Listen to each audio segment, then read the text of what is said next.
chapter 3. We are in Ruth chapter 3. There we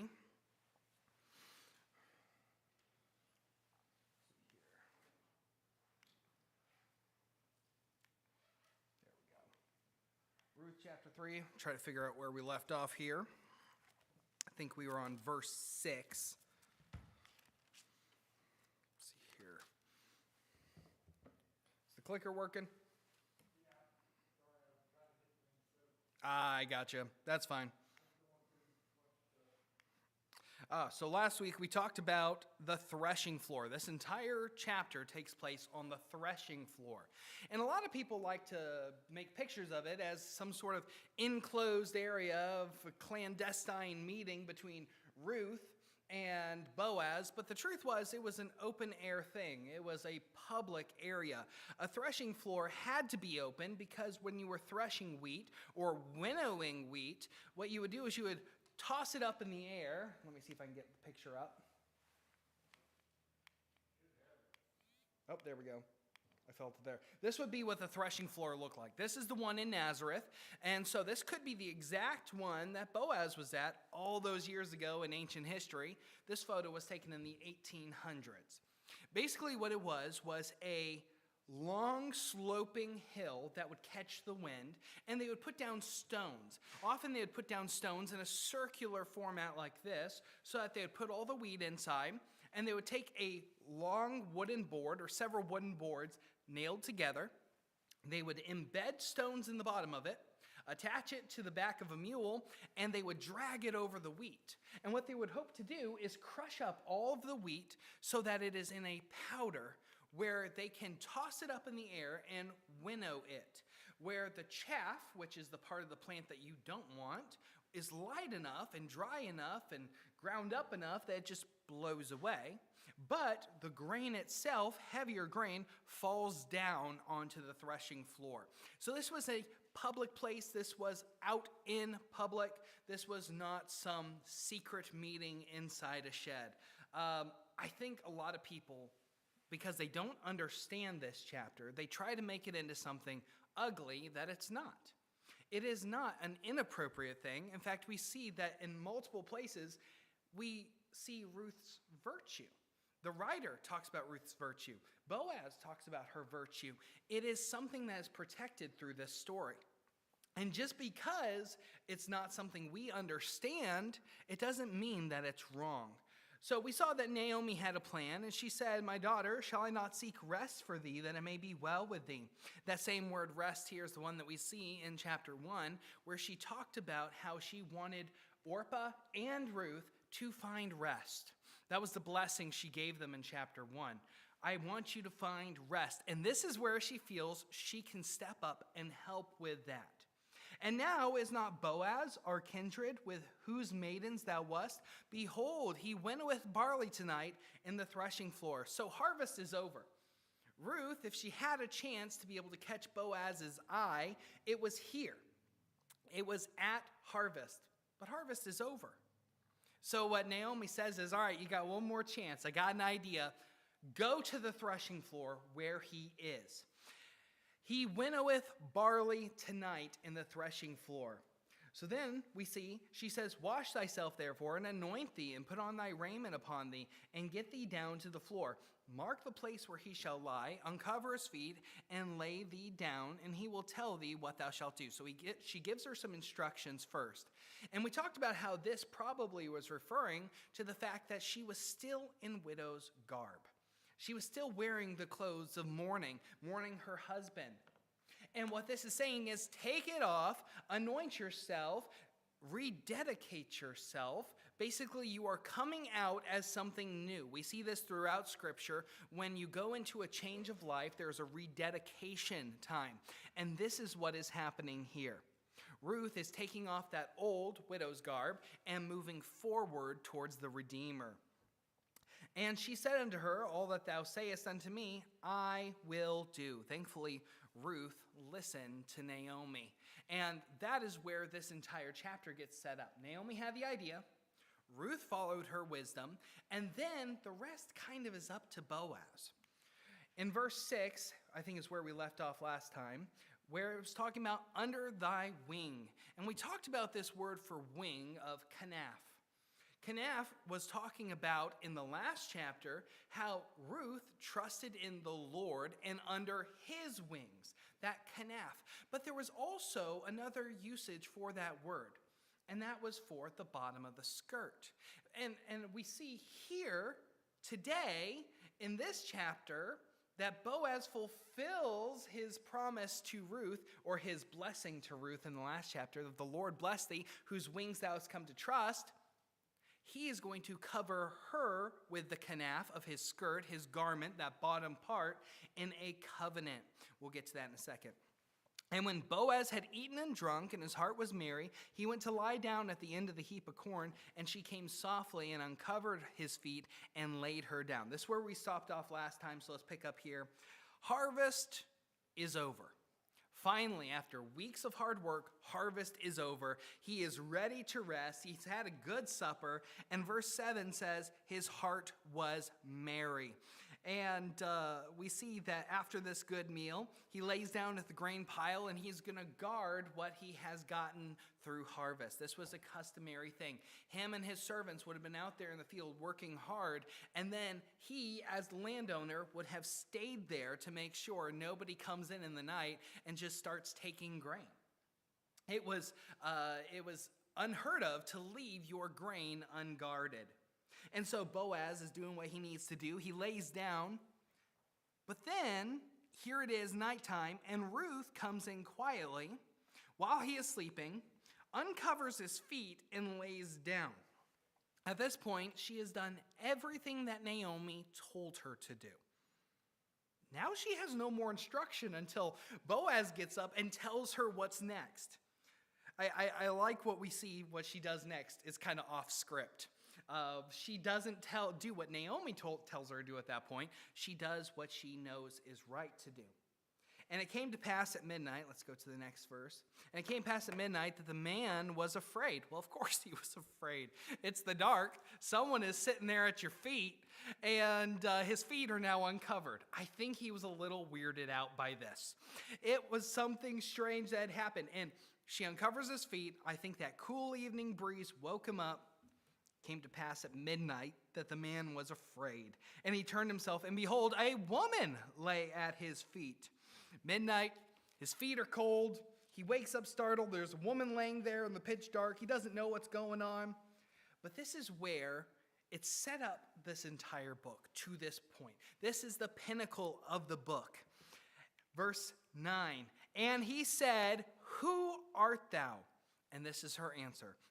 She answered, I am Ruth, thine handmaid. Spread therefore thy skirt over thine handmaid, for thou art a near kinsman. What's happened? She just proposed to him. That's essentially what's happened. She just proposed to him. Who art thou? I am Ruth, thy handmaid. I think she would have had to be quick with that one. I don't know about Boaz, but people have fight or flight response. I don't run. If someone woke me up in the middle of the night, uncovered my feet, and was standing there at my feet, I don't know what I'd do, but probably get hit. So I'm sure she was like, I'm Ruth, thine handmaid. Spread therefore thy skirt over thine handmaid, for thou art a near kinsman. Now, last week I told you to remember that word kanaf, and I already rephrased that. In verse 12 of chapter 2, Boaz prayed for her a full reward to be given thee of the Lord God of Israel, under whose wings thou art come to trust. And those wings, that word kanaf, is the same word here, that word skirt, asking him to put his wings of protection over her. So here's essentially what Ruth has just said to him. You prayed that God would cover me with his wings. You are the near kinsman. Spread your wing over me. She asked him essentially to answer his own prayer here. And this is a marriage proposal. In Ezekiel 16, we see that God talks about this exact picture, this exact tradition. In Ezekiel, it says, God spreading his skirt over Israel when he made a covenant with her. This was talking about the tradition here. Now, think about salvation for a minute. Boaz was willing the whole time, but Ruth still had to ask. Boaz may have been there, he may have been able, and he may have been willing, but if she didn't ask, it wouldn't have happened. It's the same with the Lord. He's willing, but we do still have to ask him. In this story of Ruth, Boaz is a picture of Christ, and Ruth is a picture of us. How we still have to come. We still have to ask. Next verse talks about her being a virtuous woman. And I think this is where a lot of people get so hung up on this passage. They think too much into it's a strange tradition that they don't know about. And so I've heard pastors get ugly about this and say, well, the only woman who would be down on the threshing floor at that night would be a streetwalker. Well, that's ridiculous. How dare you call Ruth or sully her name like this when the Bible calls her a virtuous woman? And we see that Boaz is going to take great care in protecting her reputation here.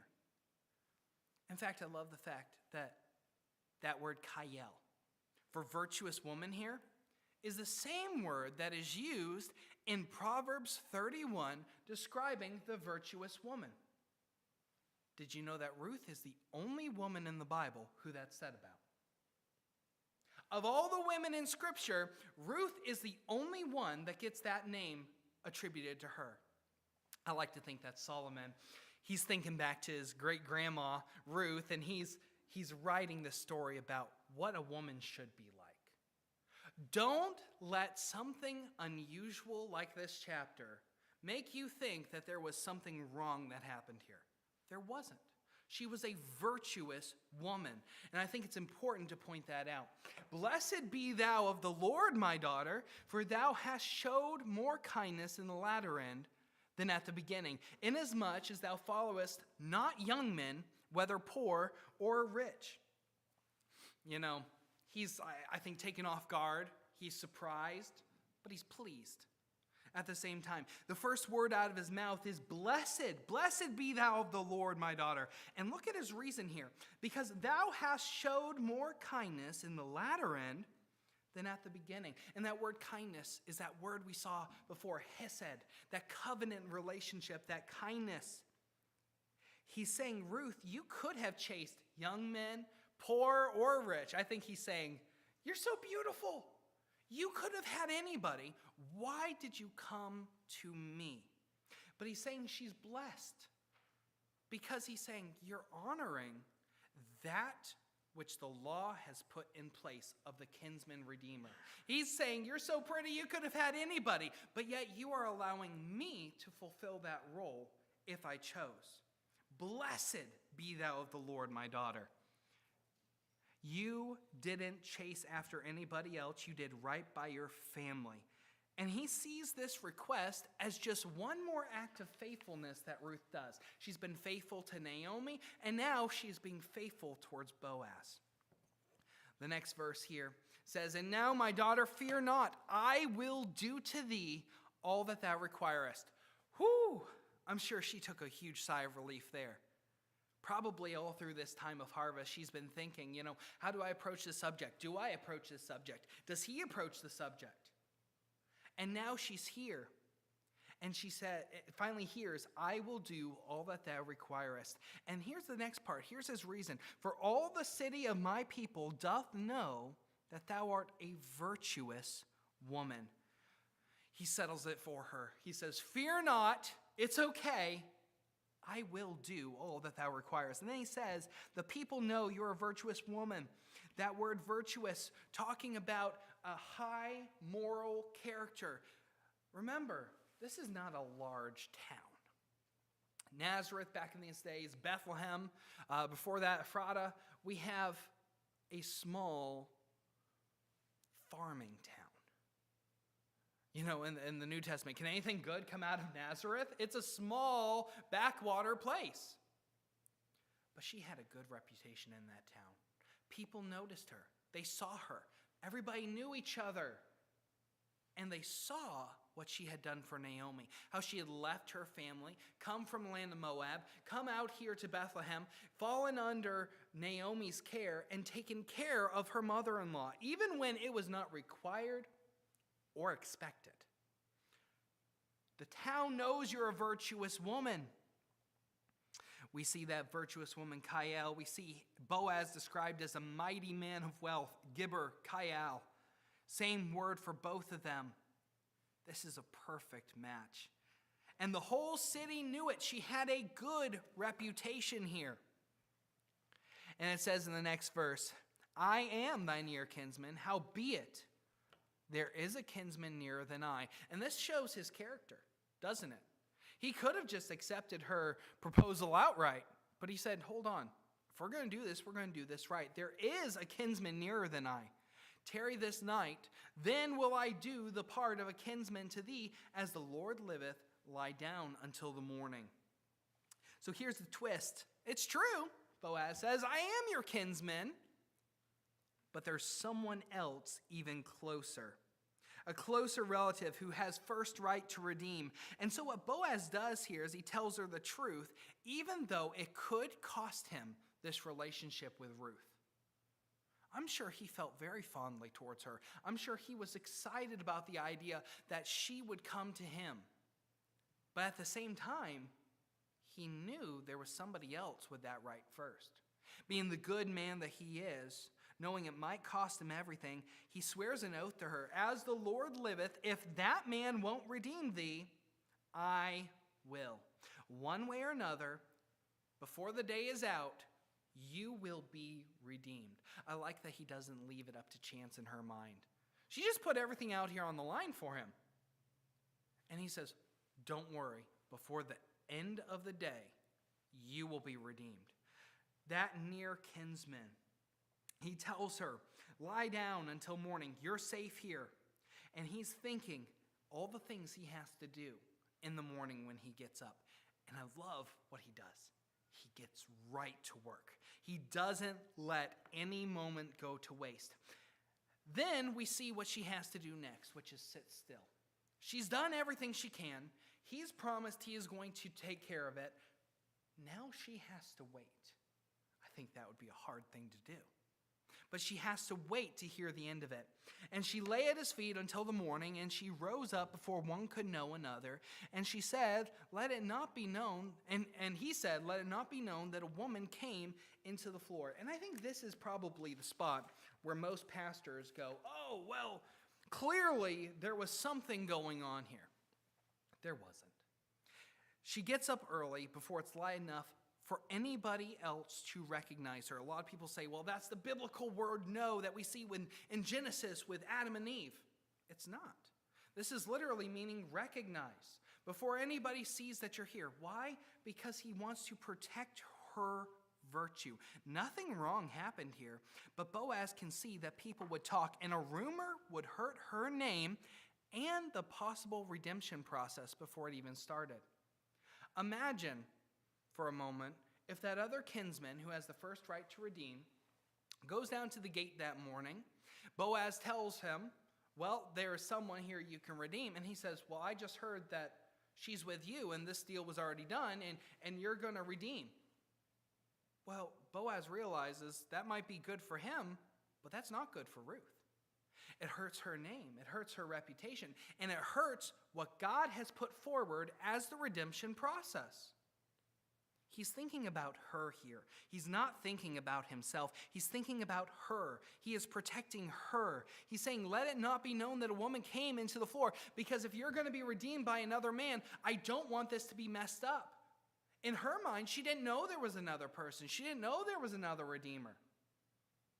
And so what he's saying is, let me protect your reputation. So it's not saying, you got ahead of yourself here. You messed up. He's protecting her. He's a good man. Then we see what he does. Bring the veil that thou hast upon thee and hold it. And when she held it, he measured 6 measures of barley and laid it on her, and she went into the city. Now, he's a generous guy. 6 measures. A measure of barley is about 10 pounds. So we're looking at a huge sack of barley about 60 pounds worth. He just keeps loading it up. I don't even think he's realizing she's a girl who probably doesn't want to carry this all the way through the city of Bethlehem. That might be part of it. Another part of it is she's been out there harvesting for some time. I bet she's got some muscles now, and she can handle 60 pounds of grain. Either way, I like that Boaz never sends her home empty-handed. From the first day she met him, Boaz started dropping those handfuls of purpose out there in the field. Pick him up, Ruth. Take him home. Feed Naomi. Even when she sat at the table with him, what did he do? Sent her home with leftovers for Naomi. She comes out in the middle of the night. What does he have? He has grain that he just winnowed. 60 pounds of grain would have taken a while to do. And so what does he do? He loads it up and says, take it home. He always sends her home and never empty-handed. Let's see here. Next. These 6 measures of barley gave he me. Okay, so let's see here. This is verse 16. I'm in the wrong chapter. Here we go. And when she came to her mother-in-law, she said, who art thou, my daughter? And she told her all that the man had done to her. And she said, these 6 measures of barley gave he me, for he said to me, go not empty unto thy mother-in-law. She gets home and she tells Naomi everything, and I'm sure Naomi was eager to hear, how did it go? Did everything work? Did you find him okay? And she tells him everything that Boaz said to her, and that she sent him home with barley, and said, go not empty unto thy mother-in-law. And I like the fact that the writer used that word empty again here, because this is the exact same word that Naomi used when she said, I've lost everything. I am empty. I have no family anymore. I'm empty. And he is saying here, don't go home empty to her. We see that she is being filled with blessings. Where have we heard that word before? In chapter 1, go home empty. That was Naomi. But 2 chapters later, Boaz sends her 60 pounds of barley and uses that exact word. Not exactly a common word either. And I don't think that's an accident. I think God heard what Naomi said, and I think that it was fulfilled in a blessing through Boaz yet again. But then we have Naomi. She gives a little bit of wisdom to this. And she says, sit still, my daughter, until thou know how the matter will fall, for the man will not be in rest until he have finished the thing this day. You can trust Boaz. He is going to get this thing done. And this is where the chapter ends. Sit still. Wait. Wait until you find out how this matter will resolve itself. Ruth has done everything she can at this point. She's asked. She's gone to him. He has promised her that it will be resolved, but everything now is in Boaz's hands. And this is what Naomi says. Well, sit still, because that man is not going to be in rest until he gets an answer. And I love that he doesn't. He doesn't waste a single moment. He goes out that very next morning to the gate, and that's where we'll pick up in the next. But we have a Redeemer like that too. A Redeemer who doesn't rest, and all we have to do is ask, and he comes right to us. And he doesn't rest until it's done. It is finished, he said on the cross. And if you're saved, your redemption is finished business, and we can rest in that. So, let's put this all together. Chapter 2 showed us the Redeemer. He's near, he's able, he's willing. And chapter 3 shows us Ruth's side of it. She came to him, she asked him, and then she had to trust that he was going to take care of it. And this is where we are going to pick up in the next chapter of chapter 4, that this man Boaz is going to do what he said. So go ahead, let's go into chapter 4, and we'll read through chapter 4 all the way to the end of the chapter. And let's see here. I'll pull up the next slide deck. Oh, yes. She came to his feet. She asked for his covering. She waited while it was finished. This is still a picture of Christ's redemptive work to us. Boaz, picture of Christ. Ruth, the picture of us. The man will not be in rest until he have finished this thing. All right, chapter 4. Let's see here. Okay, let's start off with reading through chapter 4. Then went Boaz up to the gate.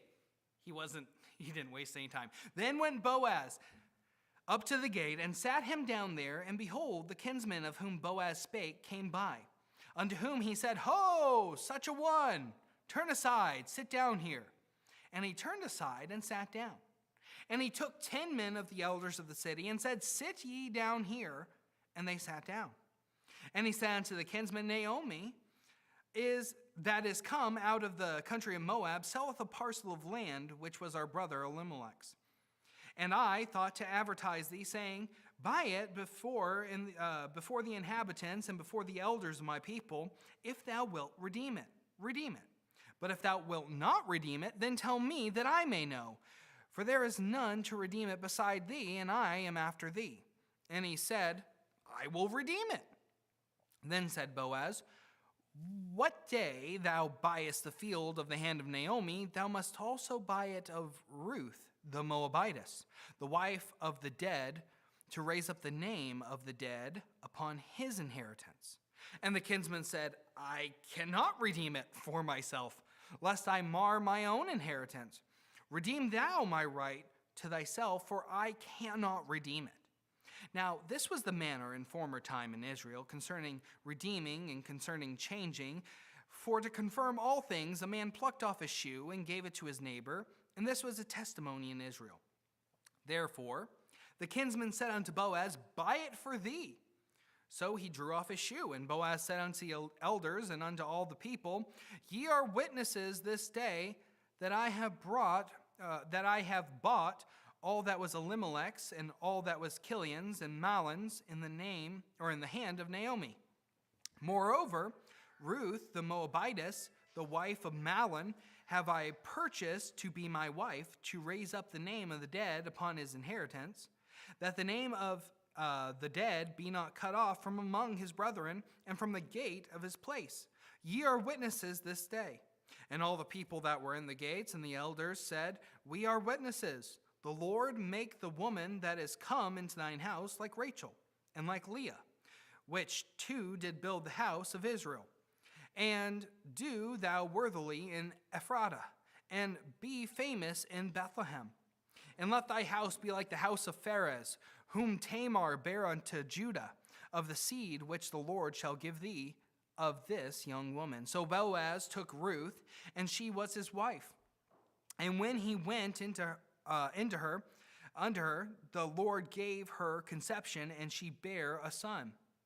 And the woman said unto Naomi, Blessed be the Lord, which hath not left thee this day without a kinsman, that his name may be famous in Israel. And he shall be unto thee a restorer of thy life, and a nourisher of thine old age. For thy daughter-in-law, which loveth thee, which is better to thee than 7 sons, hath borne him. And Naomi took the child and laid it in her bosom, and became nurse unto it. And the women her neighbors gave it a name, saying, There is a son born to Naomi. And they called his name Obed. He is the father of Jesse, the father of David. Now these are the generations of Pharez. Pharez begat Hezron, and Hezron begat Ram, and Ram begat Amminadab, and Amminadab begat Nahshon, and Nahshon begat Salmon, and Salmon begat Boaz, and Boaz begat Obed, and Obed begat Jesse, and Jesse begat David. All right, long chapter there, a lot of ground to cover, but it's a very simple story still. So, where we left off, spread thy skirt over thine handmaid. Boaz swore, as the Lord liveth, that he will take care of this, but there is a kinsman nearer than he is. He will not rest until he has finished this thing. So this part of the story takes place at the gate of the city. Now, the gate was not just a doorway into the city. It was also a building. It was a office place. It was a place of business. It was a place of judicial importance.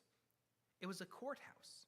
And this is where the elders would sit. So after a long life of work, you get old, you are considered an elder, and what they would do to fill their time is they would go and sit down at the gate and make themselves available to the younger men, make themselves available as witnesses, make them available for knowledge.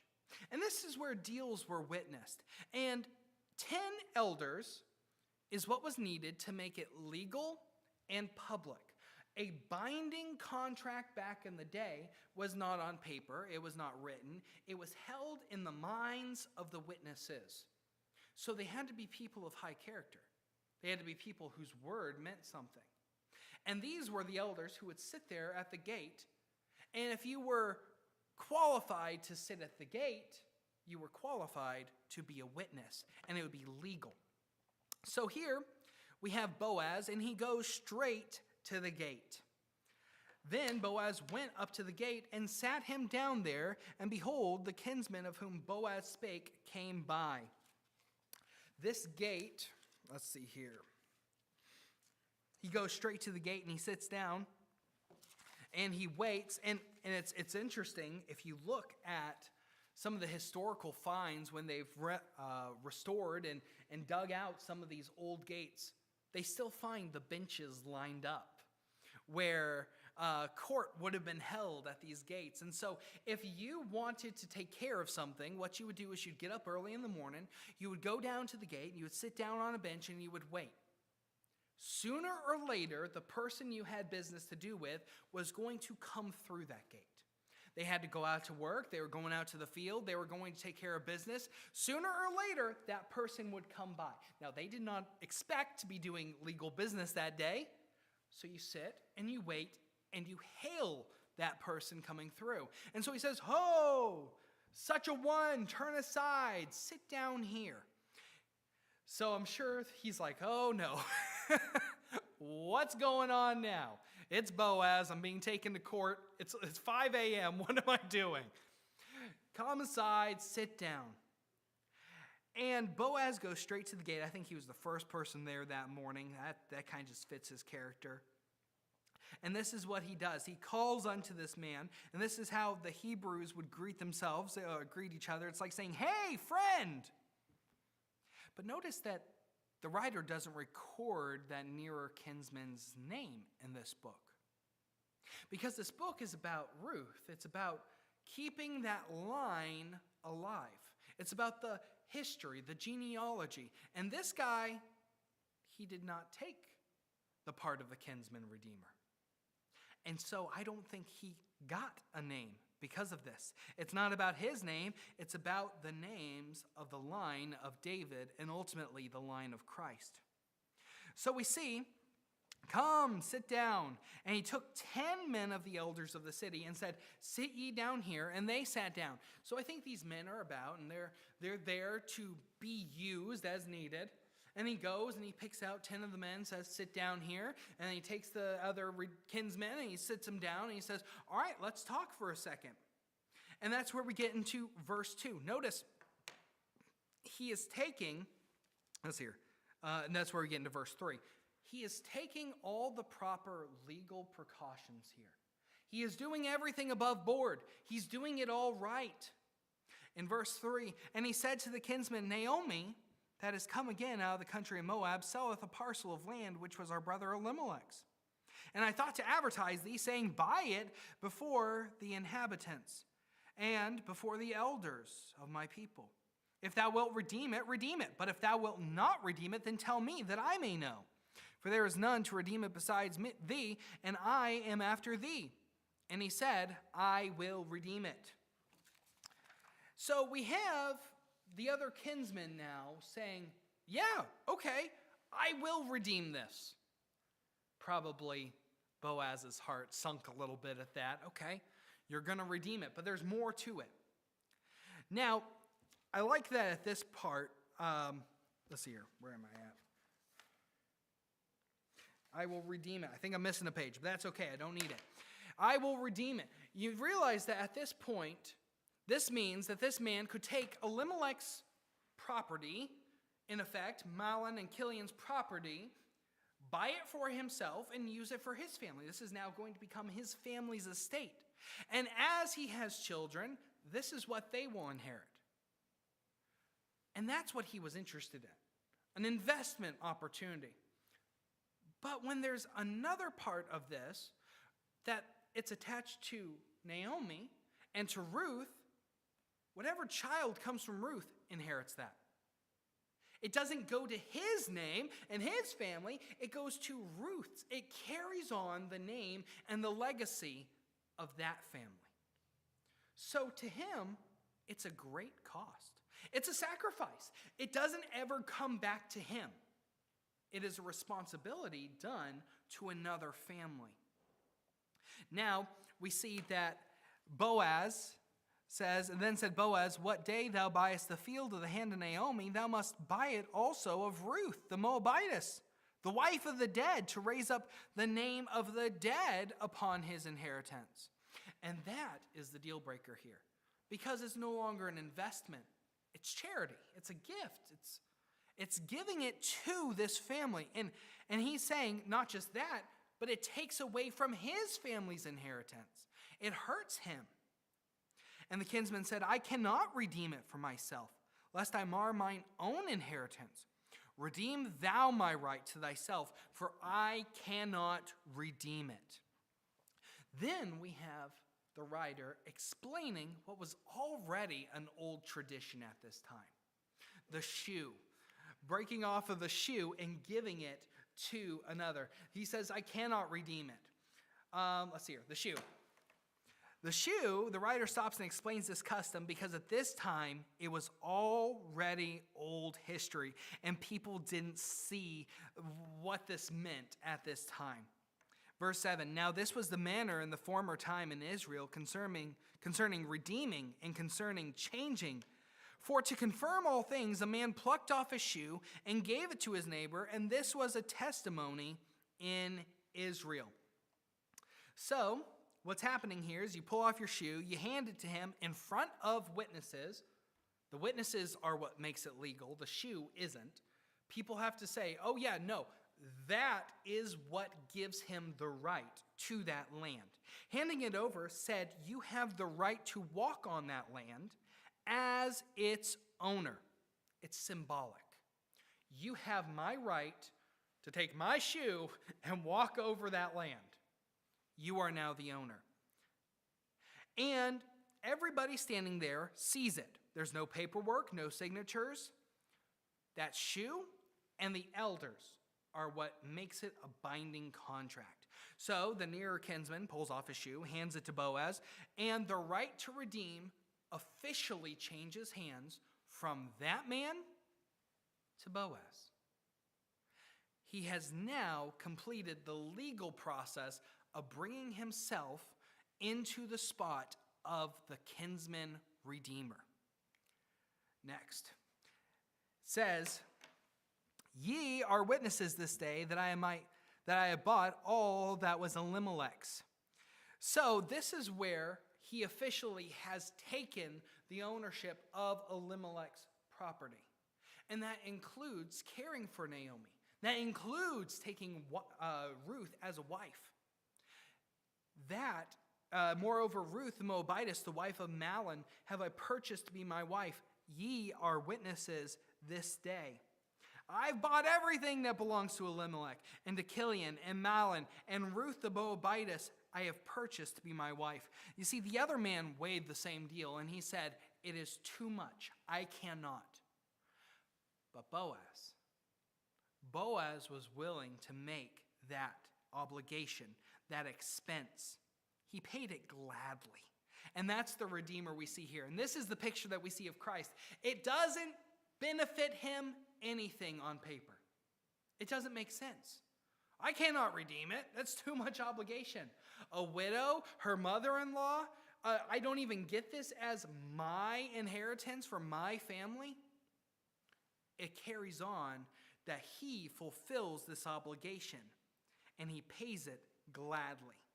And all the people that were in the gate and the elders said, we are witnesses. The Lord make the woman that is come into thine house like Rachel and like Leah, which two did build the house of Israel. And we'll stop here with this week. But basically, remember where Ruth came from. She was the Moabitess. She wasn't of the house of Israel. And yet they are saying here, let her be as fruitful and as blessed as Rachel and Leah. Now, I don't even think they knew what they were saying at that time. But the truth was, that is going to happen. It is through her line that ultimately we have David, the greatest king in Israel's history, and ultimately Christ. That line continues directly through her. And I'm excited. We'll get through the end of the chapter next week, and then maybe we'll have a little bit of time for a review as well. Let's pray, and we will be dismissed. Thank you, Lord, so much for today. Thank you that we had this time to go over this incredible story of Ruth and Boaz and what it means for this kinsman redeemer, what it cost him to redeem Ruth, to redeem what was lost. Lord, also thank you so much for this wonderful picture of us as Ruth in this, that there is nothing we can do but ask, and that you are so gracious and willing to receive and do the thing that you said you would do, and that we can trust you. Lord, I pray for the services to come, for them to be wonderful. Bless Pastor, give him strength and the words to say, and Lord, also bless the baptism to come. In your name we ask these things. Amen. You are dismissed.